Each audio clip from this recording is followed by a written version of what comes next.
오늘 우리에게 주시는 하나님 말씀 요한계시록 10장 8절에서부터 10절까지 봉독해 드리겠습니다. 하늘에서 나서 내게 들리던 음성이 또 내게 말하여 가로되 내가 가서 바다와 땅을 밟고 섰는 천사의 손에 펴놓인 책을 가지라 하기로 내가 천사에게 나아가 작은 책을 달라 한즉 천사가 가로되 갖다 먹어버리라. 내 배에는 쓰나 내 입에는 꿀같이 달리라 하거늘 내가 천사의 손에서 작은 책을 갖다 먹어버리니 내 입에는 꿀같이 다나 먹은 후에 내 배에서는 쓰게 되더라. 아멘. 한 주간 동안도 평안히 잘 지내셨겠죠? 우리가 살고 있는 이 시대를 보면 생산해내는 제품들이 점점 더 고급화되고 다양화되고 있습니다. 바가지를 하나 만들어내도 저희가 어렸을 때는 플라스틱 바가지 사다가 몇 번 쓰면 깨지고 부서졌습니다. 그런데 요즘 나오는 바가지는 집어던져도 깨지지도 않아요. 얼마나 탄탄하게 잘 만들어내는지 모릅니다. 그런데 이렇게 고급화되고 다양화되는 것과 함께 다른 한편으로는 기술이 점점 발달되면서 소형화됩니다. 그리고 작아진다고 하는 특징이 있습니다. 성경을 보더라도요, 구약은 39권이에요. 그리고 분량도 굉장히 방대해요. 그에 반해서 신약은 27권이에요. 그리고 페이지 수도 훨씬 작습니다. 그리고 예수님의 영광스러운 재림과 관련해서 기록한 요한계시록을 보면 책의 분량이 한 권밖에 되지 않고 장수로도 22장에 불과합니다. 그래서 이 성경의 발전사를 보더라도 구약에서 신약으로 그리고 신약에서 계시록으로 진행이 될수록 분량이 점점 더 줄어들고 작아진다라고 하는 것을 알 수 있습니다. 그래서 그런지 사람들이 공장에서 만들어내는 물건도 보면 규모가 작아지고 있습니다. 자, 성경책을 보더라도요, 제가 어렸을 때 사용했던 성경책은 성경 따로 찬송가 따로였습니다. 그리고 성경책의 두께가 얼마나 두꺼웠었는지 몰라요. 그런데 지금은 성경과 찬송이 합본으로 나오죠. 근데 그 두께도 두껍지 않고 인쇄술과 종이의 발달로 크기가 작아졌습니다. 우리가 늘상 가지고 다니면서 사용하는 핸드폰이라고 하는 것, 이것이 처음 나왔을 때는 군대에서 쓰는 전화기 같았어요.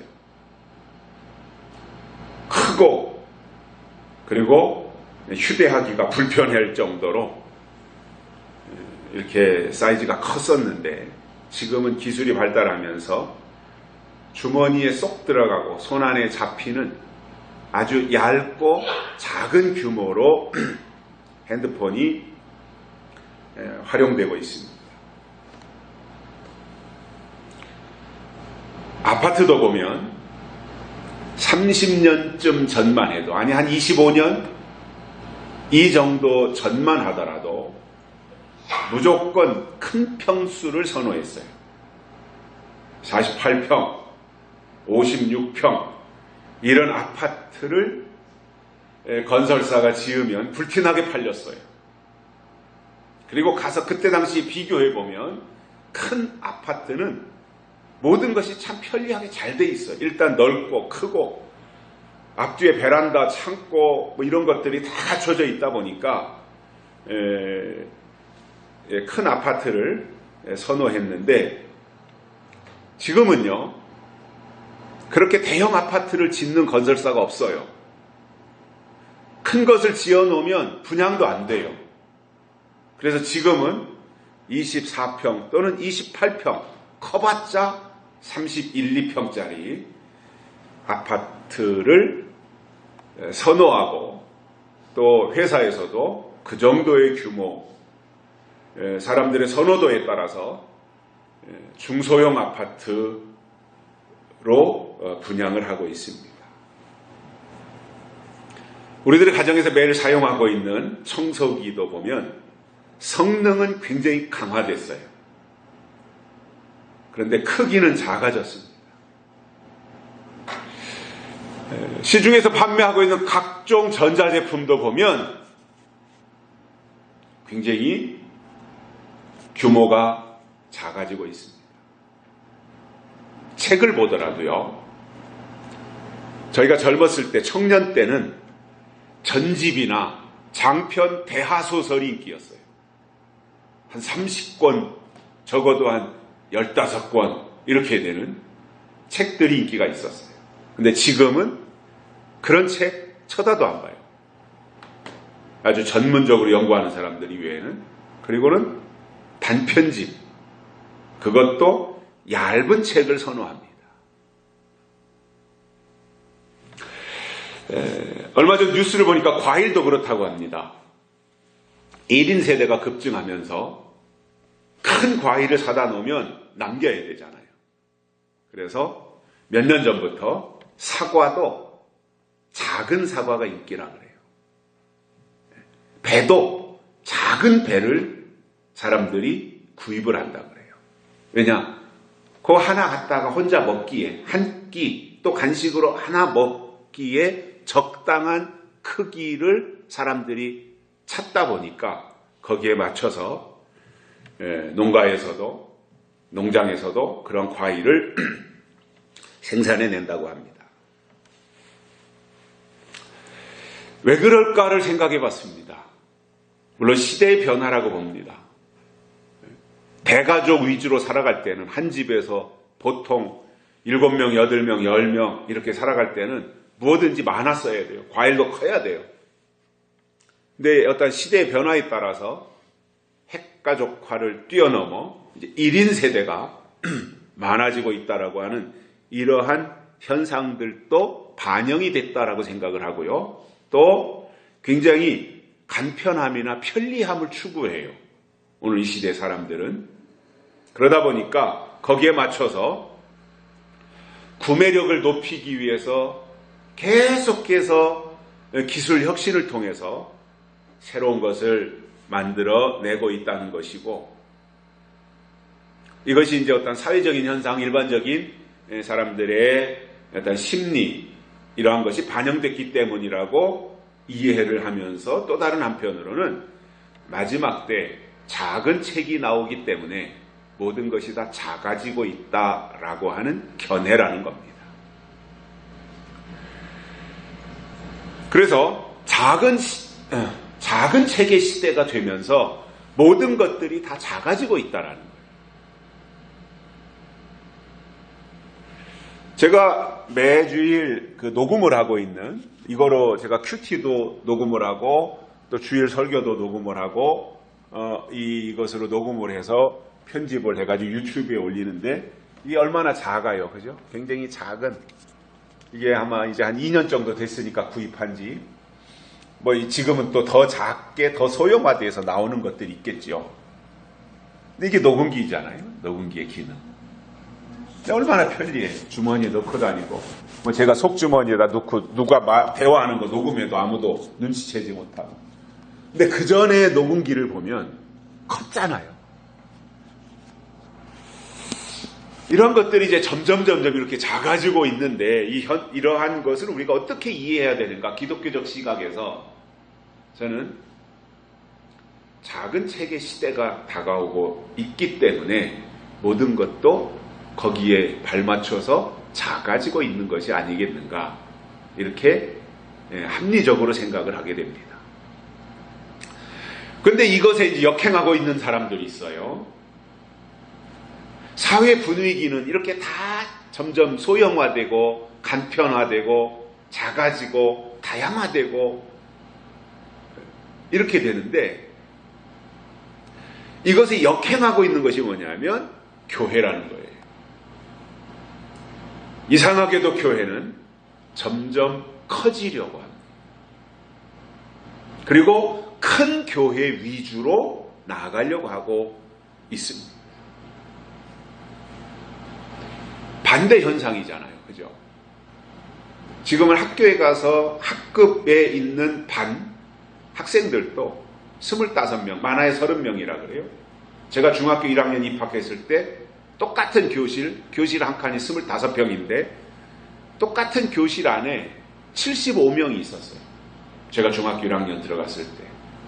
물론 그때는 이제 베이비 붐 시대니까 아이들이 버글버글 많아서, 그리고 학교를 하나 증설한다고 하는 것이 어려움이 있으니까 그렇기도 했겠지만, 그때는 다 그랬고, 도시 같은 경우에는 그렇게 콩나물 교실을 해도 그것도 모자라서 1부, 2부로 나눠가지고 수업을 하기도 했고, 이러한 시절이 있었습니다. 그런데 지금은 학급의 인원수도 굉장히 작아지고, 이것은 앞으로 점점점 더 소형화되는 교실로 만들어지지 않겠는가, 이런 생각들을 가져봅니다. 그런데 그것에 역행하는 것이 교회라는 거예요. 교회는 점점 새로 짓는 교회들을 보면 커지고 있잖아요. 규모가 굉장히 커지고 있어요. 자, 물론 긍정적인 측면도 분명히 있다고 봅니다. 그런데 이러한 현상들이 다른 것들도 다 커질 때 같이 커지는 것은 문제가 안 돼요. 그런데 모든 것들이 거의가 다 작아지는 상황에서 커지는 것은 시대에 맞지 않는다.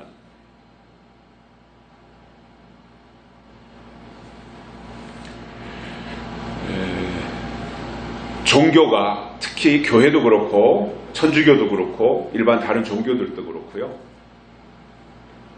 커지면 권력이 생겨요. 권력이 생기면 부패하게 돼 있어요. 이게 역사가 증명하는 겁니다. 그러면 작으면 다 오르냐? 그 이야기는 아니에요. 크냐 작으냐가 중요한 것이 아니라 그 시대의 흐름을 어떻게 맞춰가느냐, 그리고 그 속에 생명력이 있느냐라고 하는 게 더 중요하다는 거예요.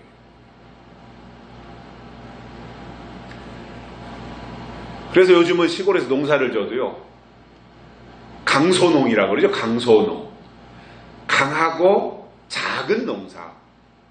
그래서 경쟁력을 갖출 수 있는 이러한 농사를 이제 우리나라도 몇 년 전부터 도입을 해가지고 강소농으로 가고 있어요. 그래가지고 고급화시키자. 그래서 세계와 경쟁해 나가는 데서 경쟁력을 키워야 되지 않겠는가. 농업은 가장 기초 산업인데, 가장 기초 산업, 우리의 먹거리를 해결해주는 이 농사가 이제는 세계와 다른 나라와 FTA를 체결하고 있는 이 상황 속에서 우리나라에서 생산되는 것들의 품질을 향상시켜가지고 고급화시켜야 경쟁력이 있다라고 하는 주의로 지금 우리나라가 서서히 바뀌어가고 있어요. 그래서 우리나라 땅덩어리가 작지 않아요.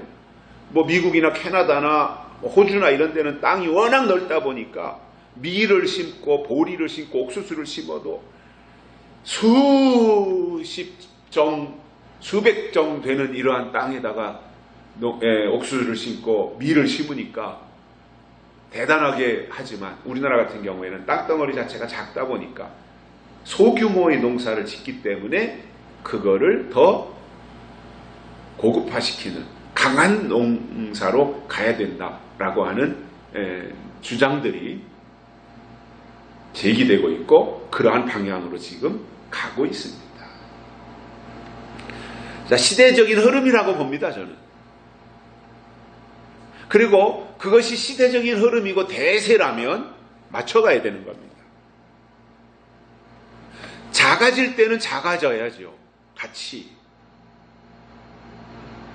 대신 작다고 무조건 좋은 것이 아니라 큰 것 속에 채워지지 아니하는 작은 것으로서 작은 것 속에 더 갖춰져야 될 고급화라든가,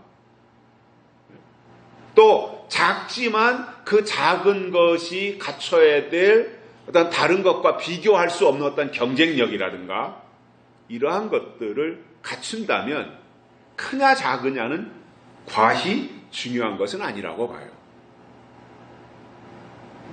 아무리 5,000명이 모이는 교회라고 할지라도 거기에 국회의원도 있고 장관도 있고 뭐 시장도 있고 군수도 있고 이렇게 다양한 사람들이 거기에 법조인, 의료인 이런 사람들이 다 모여 있다고 할지라도 사람만 많이 모여서 한 5,000명이 모여 있지만 그 자체 속에 하나님이 원하시는 생명력이 없다면 그것은 하나님 앞에 의미는 없는 거지요. 사람들의 모임이나 만남이나 사교장은 될지 모르지만, 그러나 100명이 모이고 200명이 모이는 작은 규모의 교회라고 할지라도 하나님이 보실 때 거기에 생명력이 있다면, 겨자씨와 같이 작을지라도 살아있다면 그것이 하나님 보실 때는 더 의미가 있다라는 거잖아요. 그러니까 중요한 게 뭐냐는 거예요. 숫자냐 아니면 생명력이냐, 이게 더 중요한 근본적인 문제가 되는 것이다, 그 말입니다. 그래서 우리는 신앙적으로 이 시대에 하나님께서 택한 자들에게 주시는 작은 책을 받아야 하는데, 이 작은 책은 다른 말로 요한계시록이에요. 그래서 마지막 때를 살아가는 신앙인들은 천사의 손에 펴 놓인 요한계시록의 말씀을 듣고 읽고 먹어야 된다는 겁니다. 그래서 오늘 본문에서 천사가 요한에게 작은 책을 가지라 이렇게 말씀했고, 그 말을 들은 사도 요한이 어떻게 행동했는지에 대해서 세 가지를 깨닫고 은혜를 받겠습니다. 첫째, 작은 책을 달라고 요구했습니다. 자, 사도 요한은요, 하늘에서 나는 음성을 들었어요. 그 내용이 뭐였냐면 천사의 손에 펴 놓인 책을 가지라, 이러한 소리가 위로부터 들렸던 거예요. 그래서 요한이 다가가 가지고 책을 달라고 했는데, 요한을 향해서 작은 책을 가지라고 이렇게 말씀한 것은 요한계시록의 말씀, 즉 하나님의 비밀을 기록한 계시록을 요한의 것으로 만들어야 된다, 그 말이에요. 그것이 반복적으로 그 뒤에도 계속해서 나오는 내용이에요. 자, 그런데 우리가 주변에서 신앙생활을 오래 했고 직분도 높이 올라가 있는데 아직까지 요한계시록에는 굉장히 무관심하고 등한시하는 사람들이 많이 있다고 하는 사실에 굉장히 놀라게 됩니다. 어떤 사람들은 그야말로 50년, 60년, 70년 교회 생활을 했는데, 그래서 직분은 교회에서 줄 수 있는 최고의 자리까지 올라갔는데 요한계시록에 대해서 한 번도 관심을 가져보지 않은 사람들이 부지기수예요. 열심히 교회 다니면 되고 교회에서 11조하고 예배에 꼬박꼬박 참석하면 되지, 그깟 계시록이 뭐 그렇게 중요하냐, 계시록을 별도로 따로 알아야 될 이유가 뭐가 있냐, 내가 열심히 교회 생활 잘하고 있는데 라고 생각을 하는 거예요. 이런 사람들이 계시록을 깨달을 수 있겠으며 하나님의 선하시고 기뻐하시고 온전하신 뜻이 무엇인지 알 수 있겠습니까? 중요한 것은 작은 책입니다. 작은 책은 요한계시록의 다른 이름인데, 여기에는 하나님이 마지막 때 이루실 비밀을 기록한 거예요. 즉 보물섬 지도와 같은 것이다 이거예요. 보물섬을 찾아가는 사람들이 보물섬 지도 없이 어디로 가겠습니까? 세계에 있는 수십만 개 되는 섬을 다 뒤져서 보물섬을 찾을 수는 없잖아요. 반쪽짜리 보물섬 지도라도 가지고 있어야 어느 정도 방향을 정하고 구역을 정할 수 있는 거 아니에요. 요한계시록은 마지막 하나님의 역사, 하나님의 하실 일을 기록한 보물섬 지도와 같은 것이고, 그리고 하나님의 비밀을 거기에 기록해 놓으신 책이라는 거예요. 구약에 비해서 또는 신약에 비해서 규모와 사이즈는 매우 작지만 그 속에 담고 있는 내용과 성능에 있어서는 매우 커서 구약과 신약을 다 합친 것을 능가할 정도가 되는 내용이 그 속에 들어있는 거예요. 그러니까 겉으로 볼 때는 작아요. 규모는 작아요. 그런데 성능은 놀랍다라는 거예요. 이게 계시록이라는 거예요.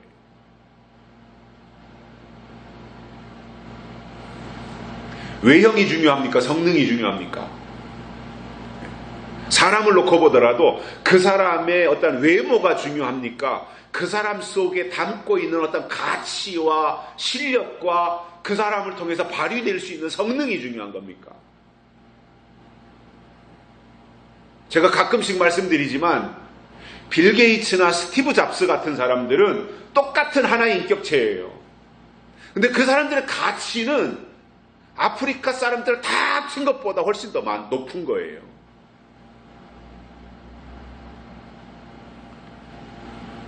그래서 중요한 게 뭐냐면 성능입니다. 성능. 덩치가 크니까, 규모가 크니까 이것이 아니라 그 속에 내재되어 있는 실력과 성능이 어떠하냐 이거잖아요. 정말 그 속에 하나님의 비밀이 있는가? 그 속에 정말 하나님의 뜻이 있는가? 하나님의 약속이 있는가? 하나님의 하실 일이 들어있는가? 이것이 더 중요하더라.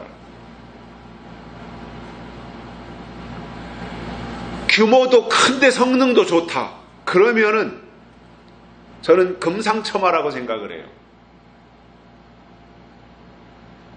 5,000명이 모이고 10,000명이 모이고 10만 명이 모이는데 그 속에 하나님의 뜻도 있고 약속도 있고 계시도 있고 계시록도 있고 하나님의 하실 일 모든 것을 다 포함하고 있다. 그것도 성경적으로. 그렇다면 비판할 이유가 없는 거죠. 그런데 외형은 큰데 속은 속빈 강정과 같다. 빈 깡통이다. 그렇다면 숫자가 무슨 의미가 있고 규모가 무슨 의미가 있냐는 거예요. 그래서 하나님이 보시는 것이 무엇이냐 라는 측면에서 우리가 봐야 되고요. 하나님이 보시는 것이 숫자라면 숫자 늘려야지요. 하나님이 보시는 것이 외형이고 규모라면 규모 키워야지요. 그러나 그것이 아니라 하나님이 보시는 것이 한 영혼 한 영혼이 살아있느냐 죽어있느냐, 이것을 하나님이 중점으로 보신다면 교회는 거기에다가 비중을 두고 가는 것이 맞지 않겠는가, 그 이야기입니다. 자, 요한계시록의 지위를 보면 주후 95년경에 반모섬으로 유배되었던 사도 요한이 성령의 감동을 받아서 이리로 올라오라고 하는 하나님의 명령을 듣고, 육신은 반모섬에 있지만 그의 영이 하늘로 올라가서 듣고 본 것을 기록한 것이 요한계시록입니다. 그리고 이 요한계시록은 7인으로 봉하신 말씀이었기 때문에 하나님의 때가 되기 전까지는 아무도 열지 못하도록 자물쇠 7개로 꼭꼭 잠가 놓으셨어요. 그러다가 마지막 때가 되면 열어주시는데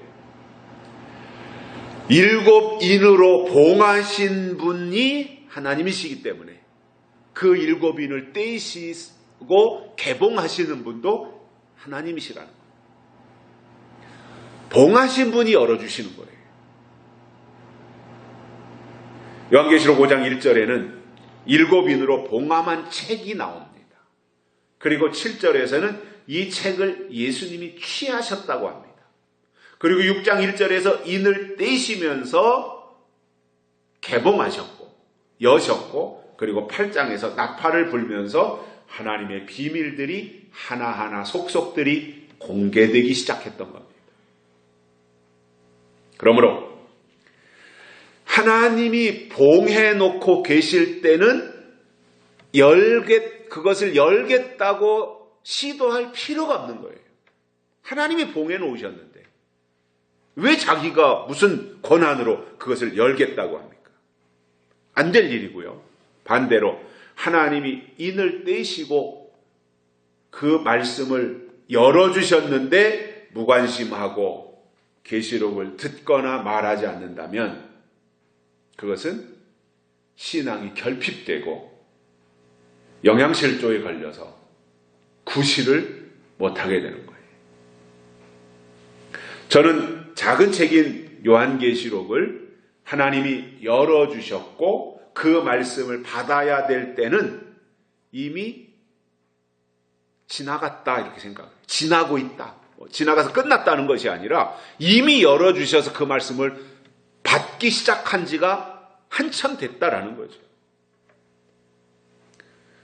그래서 지금이라도 정말 살아있는 신앙이고 예수님의 재림에 관심을 가지고 있다면 재빨리 계시록의 말씀을 영과 믿음으로 받아야 하나님의 영향력 안으로 들어갈 수 있게 된다라는 겁니다. 그래서 사도 요한은 작은 책을 달라 이렇게 요구를 했었고요. 그랬더니 그것을 두 번째로는 갖다 먹어버리라 이렇게 말씀이 임하게 됩니다. 그래서 우리가 여기서 알 수 있는 것은 뭐냐면 하나님의 말씀은요, 귀로 듣기만 하는 것이 아니라 입으로 먹는 것인데 사도 요한도 천사로부터 갖다가 먹어버리라고 했고 작은 책을 먹었다 이겁니다. 그러면 어떻게 먹어야 하는지에 대해서 성경이 말씀하는 것을 보면 꿀같이 먹으라 그랬어요. 꿀같이 먹으라. 그리고 영의 양식으로 삼아야 그가 건강한 믿음을 유지할 수 있다는 말씀이에요. 우리가 이 세상을 살면서도 요즘은 다 건강에 대해서 관심을 가지고 있고 건강에 신경을 쓰고 사는 시대입니다. 그런데 우리가 살아가면서 건강을 유지하기 위해서 필수적으로 필요한 3대 영양소라는 것이 있어요. 이 3대 영양소는 가장 첫 번째로 중요한 3가지 영양소예요. 그건 결핍되면 안 되는 거예요. 그것이 첫 번째는 탄수화물, 밥이죠, 쌀. 탄수화물, 그 다음에 단백질, 지방입니다. 이게 3대 필수 영양소라는 거예요.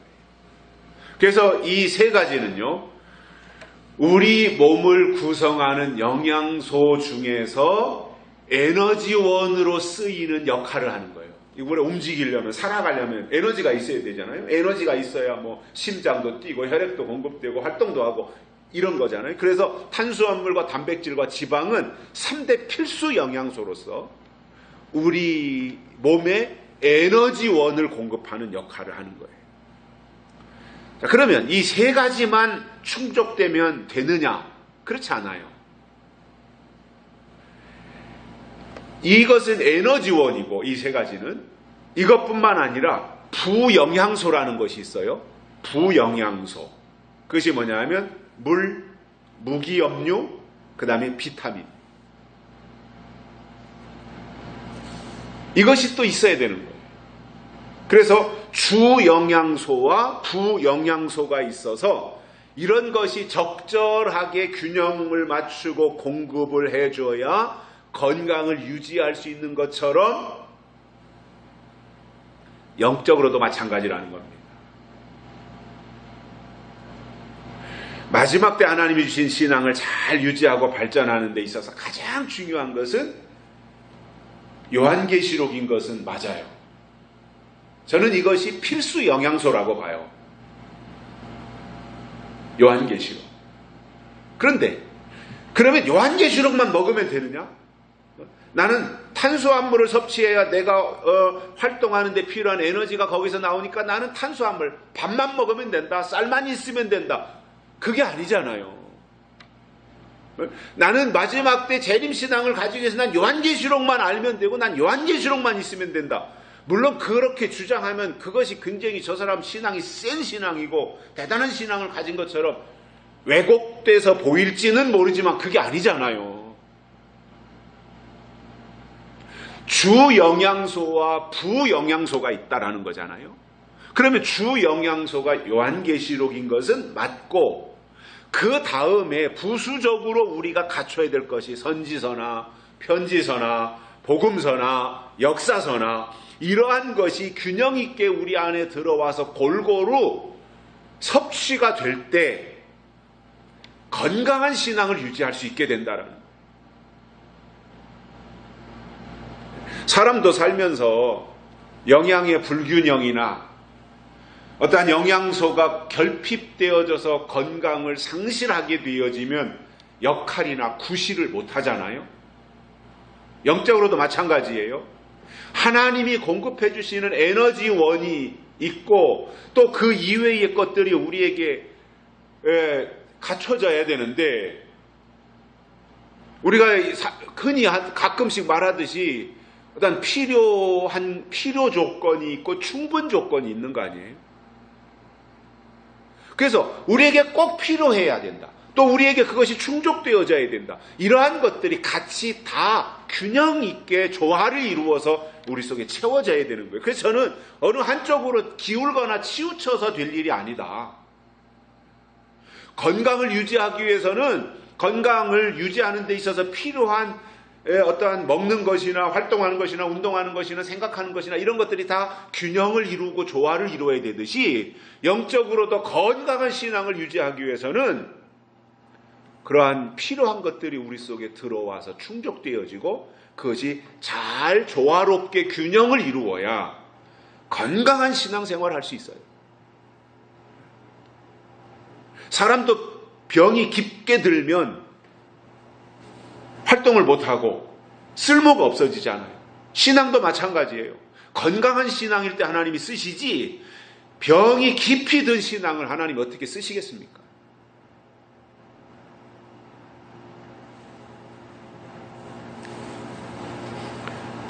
그래서 하나님의 말씀은 우리가 잘 먹어야 되는데 편식하지 말고 먹자 이겁니다. 자, 그러면 우리가 시대를 통해서 볼 때 모세오경이 중요했던 때가 있어요. 그 시대에 살았던 사람들에게 모세오경이 중요했어요. 또 선지서가 중요했던 시대가 있어요. 선지자들이 활동했던 그 시대에 선지서가 중요했던 때가 있었고 또 그 이후로 복음서가 중요했던 적이 있어요. 예수님이 오시 이후로 복음서가 중요했던 때가 있었고 또 예수님이 승천하신 이후에 사도 바울이 로마서 또는 고린도 전후서 이런 것을 편지를 써서 보내면서 편지서가 중요했던 때가 있어요. 자, 왜냐? 모세오경을 통해서 하나님의 뜻이 나타났고 또는 선지서를 통해서 하나님의 뜻이 나타났고 복음서를 통해서 하나님의 뜻이 나타났던 때가 있었고 선지서를 통해서 하나님의 뜻을 나타내는 때가 있어서 시대마다 중요한 말씀으로 그들에게 필요한 것들을 공급해 주셨던 것처럼 지금은 요한계시록이 중심이 되어져서 주 에너지원이 되어지고 필수 영양소가 되어져서 하나님의 뜻을 깨닫는 시대가 되었다라는 겁니다. 요한계시록이 주축이 되어야 되는 시대가 되었다라는 겁니다. 그러나 제가 항상 말씀드린 듯이 요한계시록이 주축이 되었기 때문에 다른 것은 다 필요 없느냐? 그게 아니라는 거예요.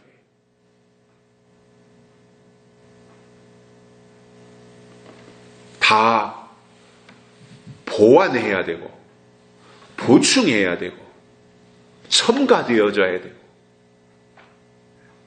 그래서 이러한 것들이 다 조화를 이루어서 가장 완벽한 하나님의 뜻을 이행할 사람들로 골리앗 앞에 섰던 다윗과 같이 외형은 별스럽지 않지만 그 속에 담고 있는 내용과 실력과 가치와 성능은 대단했던 것처럼 우리의 신앙 영적으로 그렇게 가야 된다는 겁니다.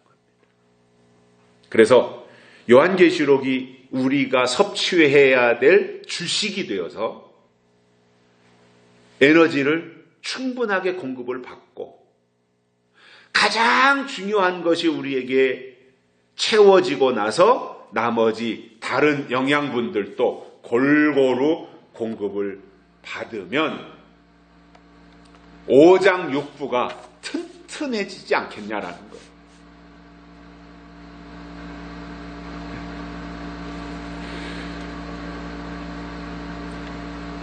그러므로 주축이 무엇인지 알고 중심이 무엇인지 알고 그 문제를 먼저 해결한 후에 나머지 2차적으로 또는 3차적으로 부수적인 것들을 보충해 나가야 한다라는 겁니다. 근데 이제 그 가장 중요한 요한계시록, 주축이 되는 요한계시록만 중요하고 나머지는 중요하지 않다라고 잘못 이해하는 사람들이 누구냐면 시한부정말론자들이에요. 그래서 그들의 주장은 뭐예요? 계시록만 중요하다는 거예요. 그리고 계시록만 알면 된다는 거예요. 이게 얼마나 편식하는 거냐, 이게 얼마나 그릇된 생각이냐는 거예요. 그것도 시한부정말론자들이 그것도 계시록 1장부터 22장까지 다 동원해서 설명한다면 그래도 50점이라도 주겠는데, 계시록에서도 일부만 자기들에게 유리한 것만 갖다가 인용을 하니까 아예 시한부정말론 자체에 대해서는 점수를 인정해 줄 수가 없는 거예요. 그래서 균형 있는 신앙생활을 해야 되는데, 그러기 위해서는 주식으로 먹어야 될 것과 부식으로 또는 간식으로 먹어야 될 것, 주 메뉴와 부 메뉴, 주 영양소와 부 영양소에 대한 것들을 우리가 정확하게 알고 거기에 적절하게 필요를 따라서 공급할 수 있는 이러한 환경을 조성하고 그러한 생각들을 가지고 신앙생활을 해야 된다는 것이고, 세 번째로는 입에는 달고 배에는 쓰게 되더라 이겁니다. 계시록의 말씀을 처음 받거나 사모하시는 분들이 꼭 기억해야 할 말씀이 바로 이 말씀이에요. 입에는 달지만 배에는 쓰다라는 거예요. 자, 신앙생활을 오래 했어도 재림신앙이 빠진 설교만 계속해서 듣던 사람들이 요한계시록을 통해서 예언의 말씀을 들으면 일부는 반발하는 사람도 있지만 어떤 사람들은 홀린 듯이 그 말씀에 흡수되어서 뿅 가는 사람들이 있어요. 붕 뜨는 사람이 있어요. 자, 어떤 사람들은 우리가 증거하는 계시록을 들으면서 세상에 이렇게 탄복하는 사람도 있어요. 어떤 사람들은 하면서 감탄하는 사람들도 있어요.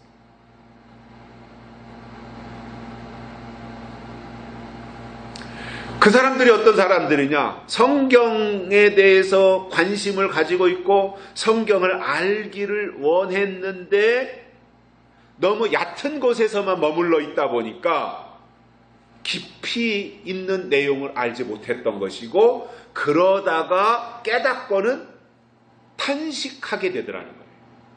또 탄복하는 그 반응이 입을 통해서 나타나더라는 거예요.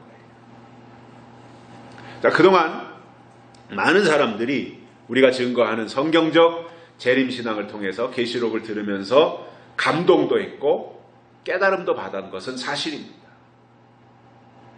그런데 작은 책 요한계시록이 입에서는 단데 그 말씀을 들을 때는 단 말씀으로, 달콤한 말씀으로 받게 되는데, 그것은 마치 광야에 출애굽해서 광야에 나간 이스라엘 백성들이 만나가 내렸을 때 그 만나를 먹고 꿀 섞인 과자와 같았다고 얼마나 기뻐했는지. 처음에는 그 만나를 대하는 순간 꿀 섞인 과자와 같다고 좋아했는데, 맨날 그 말씀을 먹다 보니까 애굽에서 먹던 것들이 그리워서, 애굽에서 먹던 것은 뭐예요? 부추도 들어가고 마늘도 들어가던 이러한, 우리 한국식으로 말한다면 좀 간이 된 찝찝한 젓갈이라든가 된장국이라든가 이러한 것들이 먹고 싶었지, 맨날 꿀 섞인 과자와 같은 만나를 먹으니까 그게 또 싫었던 거예요. 그러니까 처음 계시록을 들을 때는 광야에 나와서 만나를 처음 먹고 꿀 섞인 과자와 같다라고 감격을 했었는데, 그것이 계속해서 이어지니까 그것을 내 것으로 만들어서 그 만나가, 또 그 작은 책이 내 속에 들어와서 피가 되고 살이 되고 근육이 되고 뼈가 되고 할 수 있도록 만드는, 거기에는 신경을 쓰지 않다 보니까 문제는 그 다음에 나오는 배는 쓰게 되더라 라는 이 말씀인데, 쓴 사건이 올 때 그것을 감당하지 못하게 되는 거예요.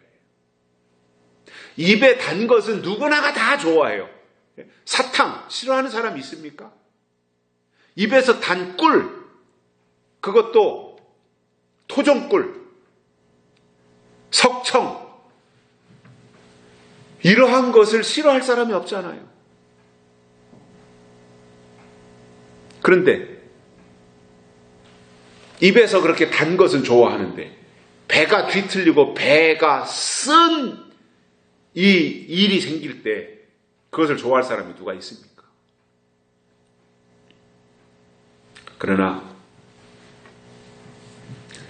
배에서 쓰다라고 하는 것이 뭐냐면, 그 말씀을 달콤하게 받은 사람들이 배에 쓴 일이 생길 때 그것은 혈과 육을 죽이기 위한 고난에 해당이 되는데, 그것을 감당해내느냐 못하느냐가 결국 그의 신앙을 작은 책 중심으로 이끌림을 받느냐 못하느냐를 결정짓게 되더라는 거예요.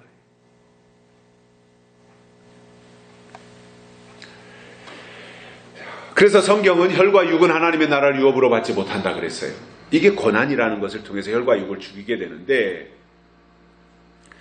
성경에 보면은 혈과 육을 죽이는 방법을 말씀하기를, 하나는 말라기 2장 2절과 3절에서 시련과 연단을 통해서 혈과 육을 죽이는 방법이 있고요. 또 한 가지는 이사야 4장 4절의 말씀처럼 심판하는 영과 소멸하는 영을 통해서 혈과 육을 죽이는 방법이 있습니다. 대표적인 것이 고난과 연단이죠. 시련이지요. 그래서 작은 책 요한계시록을 받는 사람들은 그 말씀이 내 속에서 이루어지고 뭔가 뿌리 내리고 그것이 그 속에서 더 풍성해지도록 하기 위해서 쓰게 되는 과정은 필수로 있다라는 거예요. 이것을 예수님은 어떻게 말씀하셨느냐, 마태복음에서 나를 따라오려거든 자기를 부인하고 자기 십자가를 지고 나를 따라오라, 이렇게 말씀하신 것에서 알 수 있는 것처럼 각자에게 주어진 십자가가 있다라는 것이고 그것을 잘 감당해야 한다는 말씀입니다. 그래서 꿀같이 달다고 하는 것은 하나님의 말씀을 받고 넘쳐나는 기쁨과 감사가 초반기에 처음에 일어나는 일들이고 쓰게 되다고 하는 것은 연단의 과정이 있다라고 하는 것이고 그것은 어느 정도의 신앙이 진행이 됐을 때 나타나는 반응이라는 겁니다. 결론적으로 요한계시록의 신앙은 꽃길을 가는 것이 아니고 온실 속에서 자라나는 것도 아니며 고난과 연단이 내 앞에 기다리고 있다고 하는 것을 알고 가야만 신앙이 승리할 수 있다. 출애굽한 이스라엘 백성들이 여호수아와 갈렙을 제외하고 광야에 나왔던 60만 3,548명이 광야에서 출애굽을 했음에도 불구하고 광야에서 죽어요. 그들은 가나안 땅에 들어가지 못했어요. 왜 그랬습니까? 광야를 이해하지 못한 거예요. 배에 쓰다고 하는 것이 뭔지 이해를 못했어요. 하나님이 인도하시면 다 탄탄대로 형통하는 것으로 생각을 했지 과정에 수르광야를 거치고 시내광야 거치고 신광야 거치고 바람광야 거치고 그리고 요단강 건너서 가나안 땅에 들어간다고 하는 사실에 대해서 이해하지 못했어요. 그리고 그때마다 부닥쳐오는 여러 가지 불편함 때문에 불평했던 거예요. 그것을 감당하고 그것을 극복하고 그것을 이기려고 하는 그러한 각오가 전혀 마음에 서 있지 않았던 거예요.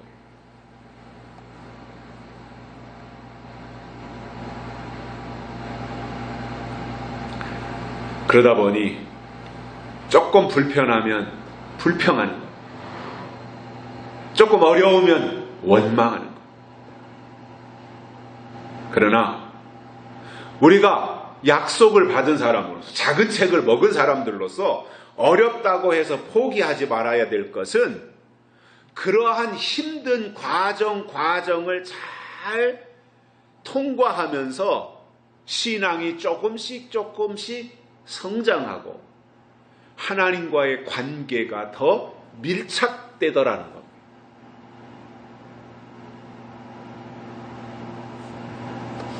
그래서 작은 책을 먹은 자들이 여기까지 가면 하나님이 주시는 은혜가 11절 말씀에 나오는데 다시 예언하게 된다는 거예요. 다시 예언하리라. 다시 예언하리라. 이게 작은 책을 먹은 자의 입을 통해서 하나님이 다시 예언하게 한다라는 약속인 거잖아요. 그래서 우리도 하나님께 구해야 될 것이 바로 이런 겁니다. 요한처럼 작은 책을 달라고 요구해요. 사도 요한이 다른 거 요구 안 하잖아요. 작은 책 주십시오. 작은 책 달라. 그랬더니 내가 주기는 주겠는데 너 손에다가 들고 다니라고 주는 것이 아니라 갖다 먹어버리라고 줄 테니 네가 먹어라. 그러면 결과적으로 이런 일이 있을 것이다 라고 말씀해 주셨고 그럼에도 불구하고 사도 요한은 그 작은 책을 갖다가 먹고 하나님의 일에 쓰임받은 것처럼 우리도 작은 책을 달라고 구하고 그것을 먹어버리는 그러한 신앙이 될 수 있기를 주의 이름으로 축복합니다. 살아계신 하나님 아버지 감사합니다. 오늘도 우리를 불러주시어 하나님의 말씀을 듣게 해주셔서 진심으로 감사를 드립니다. 오늘 우리에게 주신 말씀 그대로 우리가 작은 책을 먹고 그리고 그것으로 하나님의 일을 이루어 드릴 수 있는 먹은 자로서의 행동이 우리 속에 나타날 수 있는 그러한 은총을 베풀어 주시옵소서. 다시 오실 예수님의 이름으로 간절히 기도드리옵나이다. 아멘. 찬송가 241장 부르시면서 헌금 드리시겠습니다.